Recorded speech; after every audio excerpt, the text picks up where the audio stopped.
ቪክቶር ያደገው በ20ኛው ክፍለ ዘመን መጀመሪያ ላይ በእንግሊዝ ሀገር ነበር። ቪክቶር ገና የ15 ዓመት ታዳጊ ነበር። እንደማንኛውም ታዳጊ በውስጡ ትልቅ ህልም፣ የማወቅ ጉጉትና ገና ያልተገለጠ አቅም ነበር። ነገር ግን በትምህርት ቤት እያለ ትኩረት ማድረግ ይቸግረው ነበር። እንዲሁም ውጤቱም ቢሆን ዝቅተኛ የሚባል ነበር። ትምህርት አልገባው ብሎታል። መምህራኑም እንደ ደካማ ተማሪ ያዩት ነበር። መምህራኑ የሚያስተምሩትን ወዲያው አይረዳም። ታዲያ አንድ ቀን ግን ሕይወቱን ለዘላለም የሚቀይር አንድ አስቀያሚ አጋጣሚ ተፈጠረ። የትምህርት ቤቱ ርዕሰ መምህር ቪክቶርን ወደ ቢሮ አስጠራው። ቪክቶር እየተንቀጠቀጠ ገባ። ርዕሰ መምህሩ ቪክቶርን ቀና ብሎ አየውና ፊቱ ላይ ምንም አይነት ርኅራኄ ሳይታይበት እንደ ሞት ፍርድ የሚከብድ ቃል ወረወረበት። ቪክቶር፣ አንተ ጭንቅላት የሌለህ ደደብ ተማሪ ነህ። ትምህርት ለአንተ አይሆንህም። ጊዜህን እዚህ ባታባከን እመክርሃለሁ። ስለዚህ ቶሎ ከዚህ ትምህርት ቤት ውጣና ጉልበትህ የሚፈቅድልህን ሥራ ፈልግ አለው። ያቺ ቃል በቪክቶር ለጋ አእምሮ ውስጥ እንደ መርዝ ተሰራጨች። ያቺ ቅጽበት ለቪክቶር ዓለም የቆመችበት ጊዜ ነበረች። መምህሩ ደደብ ነህ ሲለው ቪክቶር የሰማው ተራ ስድብ አልነበረም። በውስጡ ያለውን ትንሽዬ ብርሃን የሚያጠፋ ከባድ መጋረጃ ነበር። ቪክቶር መምህሩን አላስተባበለውም፣ ተሳስተሃልም ብሎ አልተከራከረም። ይልቁንም ያንን መርዛማ ቃል እንደ ፍጹም እውነት ወደ ውስጡ ያለምንም ጥርጣሬ አላምጦ ዋጠው። መምህሬ ካለኝማ እውነት ነው ብሎ አመነ። ይህ በስነ ልቡናው አይደንቲቲ አንከሪንግ ይባላል። ከቢሮ ሲወጣ ትከሻው ዝቅ ብሏል። አይኖቹም መሬት ያያሉ።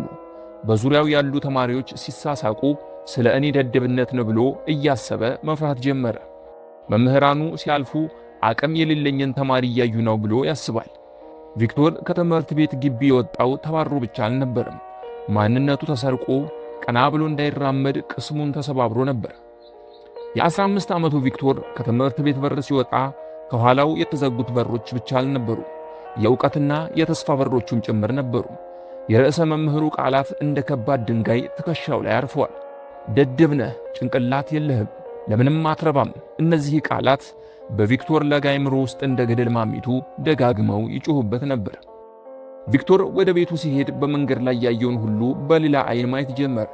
ሕንፃዎችን ሲያይ እኔ እንዲህ አይነት ነገር መስራት አልችልም ይላል። ሰዎች በቁም ነገር ሲያወሩ ሲሰማ እኔ ግን ደደብ ስለሆንኩ አይገባኝም ብሎ ራሱን ቀድሞ ያገላል። ራሱንም ከሰው ሁሉ በታች እንደሆነ አድርጎ ዝቅ አድርጎ ያስብ ነበር። ራሱን እንደ ደንቆሮ አድርጎ ስላሰበ መጽሐፍ ሲያነባ አይገባውም። ጥያቄ ሲጠየቅም ይደነግጣል። ምክንያቱም አእምሮ ደንቆሮ ስለሆንክ አይገባህም የሚል ትዕዛዝ አስቀድሞ ሰጥቶታል። ወደ ሥራው ዓለም ከመግባቱ በፊት ባሉት ጥቂት ቀናት ውስጥ ቪክቶር በራሱ ላይ ትልቅ የብረት አጥር አጠረ። ያ አጥር ደደብነት ይባላል። ወደፊት ሊመጡ ለሚችሉ ዕድሎች፣ ለትልቅ ስኬቶችና ለታላቅ ሕልሞች በሙሉ አይሆንልኝም የሚል ማህተብ መታባቸውና ላይከፍታቸው ዘጋቸው። ቪክቶር የሥራ ልብሱን ለብሶ ወደ ጉልበት ሥራው ዓለም ከመሰማራቱ በፊት በውስጡ የነበረውን ሊቅ ገሎ ቀብሮት ነበር። መምህሩ የዘራው መርዝ በቪክቶር አእምሮ ውስጥ ስር ሰዶ ለቀጣይ 17 ዓመታት የሚቆይ የሽንፈት ታሪክ መጻፍ ጀመረ። ከዚያች ቀን ጀምሮ ለሚቀጥሉት 17 ረጅም ዓመታት ቪክቶር የሚኖረው በአንድ የማይታይ እስር ቤት ውስጥ ሆኖ ነበር። ይህ እስር ቤት ግን ግድግዳው ከድንጋይ ወለሉ ከብረት የተሰራ አልነበረም። እስር ቤቱ የተሰራው መምህሩ በተናገራቸው ጥቂት ቃላት ብቻ ነበር። ቪክቶር በ15 ዓመቱ ትምህርቱን አቋረጠ። ለሚቀጥሉት 17 ዓመታት የኖረው በዚሁ እኔ ደንቆሮ ነኝ በሚለው ትልቅነት ነበር። ቪክቶር ወደ ሥራው ዓለም ሲገባ ምርጫው ሁሉ ከራሱ ጋር የሚጣላ ነበር። በውስጡ ትልቅ የማወቅ ጉጉትና የማሰብ ችሎታ ቢኖረውም አንተ እኮ ደደብ ነህ የሚለው ድምፅ በሮች ሁሉ እንዲዘጉበት ያደርጋል። ሥራው ዝቅተኛ ክፍያ የሚከፈልባቸውን ምንም አይነት ጥረትና ዕውቀትን የማይጠይቁ ሥራዎችን ብቻ ይመርጥ ነበር። ሸክም መሸከም፣ ወለል መጥረግና የጉልበት ሥራዎችን ሲሠራ ዓመታትን አሳለፈ። የተሻለ ሥራ የማመልከት ዕድል ሲመጣለት እንኳን እኔ እኮ አእምሮ የለኝም፣ ደደብ ነኝ፣ ቢሰጡኝም እንኳን አበላሸዋለሁ ብሎ ራሱን ወደ ኋላ ይጎትት ነበር። ሰዎች ሲያፌዙበት፣ ሥራ ባልደረቦቹ ደካማ እንደሆነ አድርገው ሲያዩት እንኳን ቪክቶር አይከራከርም። በውስጡ የሚሰማው ድምፅ እውነት እኮ ነው፣ መምህር የሚያለው ይሄንኑ ነው እያለ እያንዳንዱን ውርደት እንደ እውነት እንዲቀበል ያደርገው ነበር። ዝቅተኛ የጉልበት ሥራዎችን ይሠራል። ሰዎች ሲያወሩ እኔ አላውቅም በሚል ስሜት ጥግ ይይዛል። ራሱን ዝቅ አድርጎ ያያል። ልብ በሉ ቪክቶር ጎበዝ አልነበርም ማለት አይደለም። ነገር ግን ጎበዝ አይደለሁም ብሎ ስላመነ ጎበዝ የመሆን እድሉን ዘግቶታል። በየቀኑ መስታወት ውስጥ ሲመለከት የሚያየው የማይረባና ጭንቅላት የሌለው ሰውን ነበር። ያ የውሸት ታሪክ የህይወቱ መሪ ሆኖ ለዓመታት ዘለቀ። እነዚያ 17 ዓመታት ለቪክቶር የባከኑ ዓመታት ነበሩ። አዳዲስ መጽሐፍትን ከመግዛት ተቆጠበ። ትላልቅ ሐሳቦችን ከማፍለቅ ሸሸ። በየቀኑ ጠዋት በመስታወት ፊት ሲቆም የሚያየው ጎበዝ ወጣት አልነበረም። የሚያየው መምህሩ የነገረውን ውድቀት ነበር። ራሱን ለማሳደግ ምንም አይነት ጥረት አያደርግም ነበር። ምክንያቱም ደደብ ነኝ፣ ምንም ነገር አይገባኝም፣ መምህሬ ብሎኛል፣ እኔም ትምህርት አይገባኝም ነበር በማለት ለራሱ ምክንያት ያቀርባል። አዳዲስ ነገሮችን ለመማር ወይም የተሻለ ሥራ ለመፈለግ ፈጽሞ አይሞክርም ነበር። ምክንያቱም ጭንቅላት የለኝም ብሎ ራሱን አሳምኗል። ቪክቶር ራሱን ያሰረው በውጭ ባለ ኃይል ሳይሆን ለራሱ በሰጠው እውነት ባልሆነ የተሳሳተ ትርጉም በሰጠው ውሸት ነበር። ደደብ ነኝ ብሎ ማመኑ እንደ ደደብ እንዲኖር፣ እንደ ደደብ እንዲያስብና እንደ ደደብ እንዲሰራ አደረገው። አቅሙን ሳይሆን ፍርሃቱን ማመኑ በውስጡ የነበረውን ሊቅ ለ17 ዓመታት በጨለማ ክፍል ውስጥ ዘግቶ እንዲቆይ አደረገው። ይህ ነው እንግዲህ መራርነቱ። አንድ ሰው ሊቅ ሆኖ ሳለ በውሸት ቃል ታስሮ እንደ ምስኪን አጉንብሶ ሲኖር ማየት። የቪክቶር ትልቁ ጠላት መምህሩ አልነበረም። ትልቁ ጠላቱ መምህሩ የነገረውን ውሸት እውነት ነው ብሎ የተቀበለው የራሱ ምርጫ ነበር። እንደ እውነቱ ከሆነ ቪክቶር በትምህርት ቤት እያለ ደካማ ተማሪ ነበር። ይህ ደግሞ በብዙዎቻችን ሕይወት ውስጥ ያለ ነው።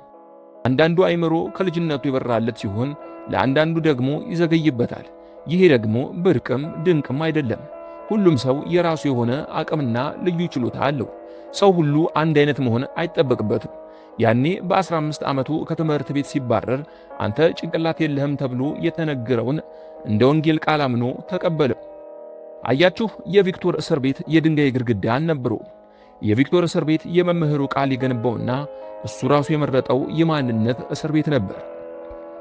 ብቻ ዓመታቶች አለፉ፣ ጊዜውም ነጎደ።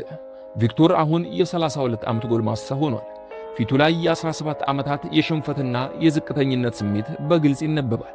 ታዲያ በዚህ ወቅት ሁለተኛው የዓለም ጦርነት ድብልቅልቅ ብሎ ፈነዳ። ሀገራቶች ጦርነቱን ለማሸነፍ እግረኛ ጦረኞችን የሚመለምሉበት ወቅት ነበር። ቪክቶር ራሱን ለጉልበት ሥራ አሳልፎ ስለሰጠ ውትድርና ዕውቀትና ጭንቅላት ስለማይፈልግ እዚያ ገብቼ ላገልግል ብሎ በማሰብ በወታደርነት ተመልምሎ የጦር ሰራዊቱን ተቀላቀለ። በዚህ ጊዜ ነበር የቪክቶርን ሕይወት የቀየረችው ተአምር የመሰለችው አጋጣሚ የተከሰተችው። አንድ ቀን የጦር ሰራዊቱ አዛዦች አንድ ውሳኔ አስተላለፉ። የሁሉንም ወታደሮች የአእምሮ ብቃት አይኪው ለመለካት የሚያስችል ፈተና እንዲዘጋጅ አዘዙ። ቪክቶር ይህንን ሲሰማ በጣም ደነገጠ። አላበው፣ ለማምለጥና ለመጥፋትም አሰበ። ነገር ግን ያንን ቦታ ለቆ መውጣት ቀላል አልነበረም። ስለዚህ ፈተናውን መውሰድ የግድ ሆነ። ቪክቶር በጣም አዘነ። እዚህም መስራት አልችልም ማለት ነው፣ በቃ ዓለም ለደደቦች የሚሆን ቦታ የላትም በማለት እንባ በተናነቀው ስሜት ብሶቱን ተነፈሰ። በውስጡ ያለው ድምፅ ለምን ትፈተናለህ? ደደብ መሆንህን በወረቀት ላይ ለማረጋገጥ ነው እያለ ይሳለቅበት ጀመር። ቢሆንም ግን ምንም አማራጭ ስላልነበረው በሽንፈት ተሸብቦ ፈተናውን ወሰደ። ከጥቂት ቀናት በኋላ ውጤቱ ይፋ ሆነ። ቪክቶር ወደ ሰሌዳው ቀረበ። ስሙን መፈለግ ጀመረ። ነገር ግን አይኖቹን ማመን አልቻለም። ከስሙ ፊት ለፊት የተጻፈው ቁጥር 161 ይል ነበር። ቪክቶር ደነገጠ፣ ግራ ገባው። ስህተት መሆንማ አለበት ብሎ አሰበ። ደጋግሞ የሱ መሆኑን ለማረጋገጥ በትኩረት አስተውሎ ተመለከተው። የሱ ስም እንደሆነ አየ። በዚያች ቅጽበት ቪክቶር ፈዞ ቆመ። እንዴት ብሎ ራሱን ጠየቀ። ይሄ ምን ማለት ነው? ለምንድን ነው እኔ ከሌሎቹ ከፍ ያለ ውጤት ያለኝ ብሎ ተጨነቀ። ቪክቶር ወዲያው ወደ መኮንኑ ቢሮ ተጠራ። መኮንኑም ትኩር ብሎ ተመለከተውና በድንገት እንዲህ አለው፣ ቪክቶር እንኳን ደስ ያለህ። ውጤትህ ከሁሉም ሰው በጣም ከፍ ያለ ነው። ያንተ አይኪው 161 ነው። ቪክቶር ግራ ገባው። ምን ማለት ነው ብሎ ጠየቀ። መኮንኑም ይህ ማለት አንተ ሊቅ ጂኒየስ ነህ ማለት ነው። ይህም ማለት በዓለም ላይ ካሉ ሰዎች እጅግ ጥቂቶቹ ብቻ ናቸው እንደዚህ አይነት አይምሮ ያላቸው አለው። ለ17 ዓመታት ደደብ ነኝ ብዬ ሳስብ የኖርኩት ሰውዬ እንዴት ነው በአንዴ ሊቅ የምሆነው ሲል ጠየቀው። እንዴትስ ሊሆን ይችላል ብሎ ከራሱ ጋር መጨቃጨቅ ጀመረ። ምክንያቱም በዓለም ላይ 161 አይኪው ያለው ሰው ማለት እንደ አልበርት አንስታይንና ስቲቭ ሆኪንግ ያለ ሊቅ ጂኒየስ እንደሆነ ያውቃል። እሱ ግን ለ17 ዓመታት ራሱን ሲያውቀው የነበረው ጭንቅላት የሌለው ደድብ እንደሆነ ነበር። ቪክቶር ግራ የተጋባ ድብልቅልቅ ያለ ስሜት ተሰማው። ልደሰት ወይስ ልዘን ሲል ግራ መጋባቱን ገለጸ። በዚያ ቀን ቪክቶር ከፍተኛ የሥነ ልቦና ቀውስ ውስጥ ገባ። እስካሁን የኖርኩት ሕይወት ውሸት ነበር ታዲያ ብሎ አሰበ። ያ የድሮ ደንቆሮ ቪክቶርና አዲሱ ሊቁ ቪክቶር በውስጡ ተፋለሙ። ጌታዬ፣ ውጤቱ ስህተት ያለው ይመስለኛል። እኔ እኮ ደደብ ነኝ። ትምህርቴን እንኳን አልጨረስኩም። መምህሬ አትረባም፣ ትምህርት መቼም አይገባህም፣ ለአንተ አልተፈጠረም፣ ደደብ ነህ፣ በጉልበትህ ሰርተህ ብላ፣ እዚህ ጊዜህን አታባክን ብሎኛል እያለ ለመኮንኑ ደደብነቱን ለማረጋገጥ ይከራከራል። መኮንኑ ግን ቀና ብሎ በግርምትና በአዘኔታ አየውና እንዲህ አለው፣ ቪክቶር፣ ወረቀቱ አይዋሽም። አንተ ደደብ አይደለህም፣ አንተ ሊቅ ነህ። ብዙዎችን ሊቅነታቸውን ባወቅንበት ፈተና ያረጋገጥነው እሱን ነው ሲል ተረጋግቶ አስረግጦ አስረዳው። በዚያች ቅጽበት በቪክቶር አእምሮ ውስጥ ታላቅ ፍንዳታ ተፈጠረ። የ17 ዓመታት የውሸት ግንብ ሲናድ ታወቀው። እስከ ዛሬ የውሸት ሕይወት ነው የኖርኩት ማለት ነው እኮ። ጭንቅላት እያለኝ ትልቅ ምኞትና ህልም እያለኝ ምንም እንደማይችል ሰው በጉልበቴ ስባዝን የኖርኩት እያለ ማልቀስ ጀመረ። ለምን መምህሬ እንደዛ አለኝ እያለ አንገቱን አቀርቅሮ ከሰዎች ተለይቶ ያሳለፈውን ለ17 ዓመታት የኖረውን ሕይወት እያሰበ ይበልጥ ከፋው። አሁን ይሄ ለኔ ይገባኛል? ምን ባረኩ ያ ሁሉ ዓመት የምቀጣው? በማለት ቁጭቱንና ብሶቱን ዘረገፈው። በጣም ተቆጣ፣ ተናደደ፣ ተበሳጨም። የሚሆነው ነገር ግራ ገባው። ያለፉት ዓመታት እንደ እሳት ይለበልቡት ጀመር። ቁጭት መላ ሰውነቱን ወረረው። ያለፈ ሕይወቱ የውሸት መሆኑን እያሰበ ደጋግሞ ያለቅሳል። ነገር ግን መምህሩ ስህተት መሆኑን አወቀ። ለካስ ራሱን በከንቱ ሲያሰቃይ ኑሯል። መኮንኑም ቪክቶርን አረጋጋው። ያለፈውን ነገር ትቶ ወደፊት መቀጠል እንዳለበትና ያንን ያለፉትን ከሕይወቱ ያጣቸውን የተነጠቀውን 17 ዓመታትን መበቀል የሚችለው ከዚህ በኋላ እንደ ሊቅ በመኖር እንደሆነ በደንብ አስረዳው። ቪክቶር በዚያች ጠባብ ክፍል ውስጥ ሆኖ በሕይወቱ ለመጀመሪያ ጊዜ ትልቁን ምርጫ አደረገ። ያለፈውን 17 ዓመት ደደብ ነኝ የሚል የውሸት ማንነቱን አውልቆ ለመጣልም ወሰነ። ከዛሬ ጀምሮ እኔ ሊቅ ነኝ፣ እንደ ሊቅ አስባለሁ፣ እንደ ሊቅ እሰራለሁ፣ እንደ ሊቅ እኖራለሁ ብሎ ለራሱ ቃል ገባ። ያ የ161 ቁጥር ውጤት የቪክቶርን አእምሮ አላሳደገውም። አእምሮውማ ቀድሞም እዛው ነበር። ያ ቁጥር ግን የቪክቶርን እምነት ሰባበረው። የሰዎችን ውሸት አምኖ የታሰረው ቪክቶር ዛሬ የራሱን እውነት አምኖ ነፃ ወጣ። ቪክቶር ከጦር ሰራዊቱ ቢሮ ሲወጣ ሌላ ሰው ሆኖ ነበር። ትከሻው ቀና ብሏል። አይኖቹም በአዲስ ተስፋ ይበራሉ። ያ የ161 አይኪው ውጤት በኪሱ የያዘው ተራ ወረቀት አልነበረም። አዲሱ የነፃነቱ አዋጅ ነው እንጂ። አሁን ቪክቶር አንድ ትልቅ ጥያቄ ነበረው። አንድ ሊቅ ምን ያደርጋል? መልሱንም በተግባር ማሳየት ጀመረ። አረማመዱ ተቀየረ፣ ንግግሩም ተቀየረ። መጽሐፍትን በጉጉት ማንበብ ጀመረ።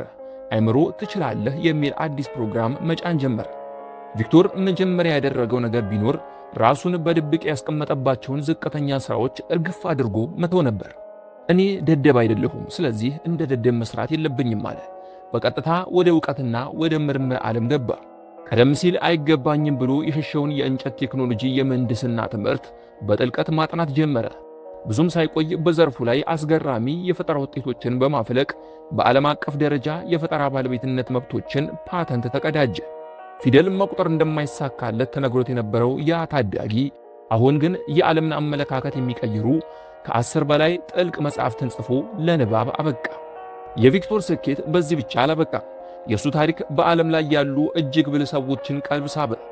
የዓለማችን ከፍተኛ አይኪው ያላቸው ሰዎች ብቻ የሚታቀፉበትን የሜንሳ ማኅበርን ተቀላቀለ። ይህንን አስተውሉ። በትምህርት ቤት ርዕሰ መምህሩ ደደብ የተባለውና ለ17 ዓመታት በዝቅተኝነት ሕይወት የኖረው ቪክቶር ከጥቂት ዓመታት በኋላ የዚሁ ታላቅ የሊቆች ማኅበር ዓለም አቀፍ ፕሬዝዳንት ለመሆን በቃ። ቪክቶር አሁን የብልሆች ሁሉ መሪ፣ ቁንጮ፣ የጥበበኞች ሁሉ አባት ሆኖ በዓለም አደባባይ ፊት ቆመ። ያልተለወጠው አእምሮ፣ ነገር ግን የተለወጠው ማንነትና የተሰበረው እምነት የወለደው አዲሱ የተደበቀው ማንነት ታየ። ቪክቶር በ32 ዓመቱ አዲስ አእምሮ ለራሱ አልገዛለትም። ጭንቅላት ውስጥ የነበረውም ሕዋስ አልጨመረም። የተለወጠው አንድ ነገር ብቻ ነበር። ሰዎች ስለሱ የተናገሩትን የውሸት ማንነት ትቶ ለራሱ የሰጠው የተለየ ትርጉም ነበር። ቪክቶር በውሸት ስም ራሱን መጥራት ሲያቆም ውስጡ የነበረው እውነተኛ ማንነት እንደ እሳተ ገሞራ ፈንድቶ ወጣ። ቪክቶር በስኬት ማማ ላይ ሆኖ ወደ ኋላ ሲመለከት ያ መምህሩ የተናገረው ቃል ታሪክ ብቻ ሆኖ ቀረ። እሱ ግን በምርጫው አዲስ ታሪክ ጻፈ። ቪክቶር ዓለምን ያስተማረው ትልቁ ትምህርት ይህ ነበር። አንተ ሰዎች ያሉህን ሳትሆን አንተ ነኝ ብለህ የመረጥከውን ነህ እያለ ይናገራል። ውድ ተመልካቾች አሁን ቆም ብላችሁ አስቡ። እናንተስ ስለ ራሳችሁ የምታምኑት የውሸት ታሪክ ምንድን ነው? ምናልባት መምህራችሁ አትረቡም ብሏችሁ ይሆናል። ምናልባት ወላጆቻችሁ ከወንድማችሁ ታንሳላችሁ ብሏችሁም ይሆናል። ምናልባትም ደግሞ የቀድሞ ፍቅረኛችሁ ማንም አይወዳችሁም ብሏችሁ ይሆናል። ልክ እንደ ቪክቶር እናንተም በውስጣችሁ ያለውን ግዙፍ አቅም በሌሎች ሰዎች ቃል ምክንያት ዘግታችሁት ሊሆን ይችላል። ቪክቶር አይኪው ፈተና ወስዶ እውነቱን አወቀ። እናንተ ግን እውነቱን ለማወቅ የፈተና ውጤት መጠበቅ የለባችሁም። እውነቱ እናንተ ለትልቅ ዓላማ የተፈጠራችሁ ድንቅ አቅም ያላችሁ ፍጥረቶች ናችሁ። ቪክቶር የሰራው ሥራ የማንነት ሽግግር አይደንቲቲ ሽፍት ይባላል። አንድን ነገር ከመስራታችሁ በፊት ያንን ነገር መስራት እንደምትችሉ ማመን አለባችሁ። እኔ ጎበዝ ነኝ ብላችሁ ስታምኑ አእምሯችሁ ጎበዝ የሚያደርጓችሁን መንገዶች መፈለግ ይጀምራል። እኔ ተወዳጅ ነኝ ብላችሁ ስታምኑ ሰዎች እንዲወዷችሁ የሚያደርጉ ባህሪያት በውስጣችሁ ይበቅላሉ። ዛሬ ራሳችሁን እንዲህ ብላችሁ ጠይቁ። እኔ አሁን እያመንኩ ያለሁት ታሪክ የእኔ ነው ወይስ ሰዎች የጫኑብኝ ውሸት? ከዛ ያንን ውሸት ሰብራችሁ ስትወጡ ልክ እንደ ቪክቶር ዓለምን ጉድ የምታሰኙበት አዲስ ማንነታችሁ ይገለጣል። ታዲያ ከቪክቶር ታሪክ የምንማረው ትልቁ ቁም ነገር ምንድን ነው? የመጀመሪያው የማንነት እስር ቤት ሰልፍ ፉልፊሊንግ ፕሮፌሲ ይባላል። ቪክቶር ለ17 ዓመታት ደደብ ሆኖ የኖረው ጭንቅላት ስለሌለው ሳይሆን ደደብ ነኝ ብሎ ስላመነ ነበር። እናንተስ ዛሬ ራሳችሁን ምን ብላችሁ ትጠሩታላችሁ? እኔ ለሀብት አልታደልኩም፣ እኔ ዕድለኛ አይደለሁም፣ እኔ ትዳር አይሳካልኝም እያላችሁ ራሳችሁን በቃላት እስር ቤት ውስጥ ዘግታችሁ ይሆናል። ራሳችሁን ጠይቁ። ሁለተኛው የእውነት ኃይል ይባላል። እውነቱ ቪክቶርን ነፃ አውጥቶታል፣ ነገር ግን መጀመሪያ አሳምሞታል። ላለፉት 17 ዓመታት በከንቱ ላባከነው ጊዜ ተቆጭቷል። ነገር ግን በቁጭቱ ከመቅረት ይልቅ የቀረውን ሕይወቱን በአዲስ ማንነት ለመኖር መረጠ። ሦስተኛው ምርጫችሁ ማንነታችሁ ነው። ሰዎች ሊሰድቧችሁ ይችላሉ፣ መምህራንም ሊያጣጥሏችሁ ይችላሉ፣ ቤተሰባችሁም ተስፋ ሊቆርጥባችሁ ይችላሉ። ነገር ግን ያ የእነሱ አስተያየት እንጂ የእናንተ እውነታ አይደለም። የእናንተ እውነታ የሚጀምረው እኔ ማን ነኝ ብላችሁ ለራሳችሁ ከምትሰጡት መልስ ነው። በመጨረሻም የቪክቶር ሰርቢያኮቭ ታሪክ የሚነግረን ትልቁ ቁም ነገር ትልቁ እስር ቤታችን የሰዎች አስተያየት መሆኑን ነው። ያንን እስር ቤት ሰብሮ መውጣት የሚቻለው ደግሞ አዲስና እውነተኛ ታሪክ ለራሳችን በመንገር ነው። ዛሬ አዲስ ታሪክ መጽሐፍ ጀምሩ። እናንተ ደንቆሮ አይደላችሁም። እናንተ ውድቀት አይደላችሁም። እናንተ ገና ያልተገለጠ ድንቅ ተአምር ናችሁ። ቪክቶር ሰርቢያኮቭ በ32 ዓመቱ ሊቅ ነኝ ብሎ ባይመርጥ ኖሮ እስከ ዕለተ ሞቱ ድረስ ደደብ ተብሎ ይሞት ነበር። እኛም ዛሬ አናውቀውም ነበር። ዛሬ እናንተም ግድግዳችሁን አንኳኩ። በውስጣችሁ የታሰረ ታላቅ ሊቅ፣ ታላቅ ሥራ ፈጣሪ ወይም ታላቅ ባለታሪክ ይኖራል። ያንን እስረኛ ነፃ ለማውጣት ግን መጀመሪያ ራሳችሁን የምታዩበትን መነጽር ቀይሩ። ይህ ታሪክ የሚያስተምረን ትልቁ ቁም ነገር ሰዎች ስለ እናንተ የሚናገሩት ሳይሆን እናንተ ስለ ራሳችሁ የምታምኑት ነው ማንነታችሁን የሚወስነው የሚለውን ሐሳብ ይሆናል። እውነታው ይገርፋችኋል፣ እምነታችሁ ግን ያክማችኋል። ይህ ምርጫ ቻናል ነው። ሰብስክራይብ በማድረግ የምርጫ ቤተሰብ አባል ይሁኑ። በቀጣይ ቪዲዮ እስከምንገናኝ ምርጫችሁ የነጻነት ይሁን እንላለን። ቻው።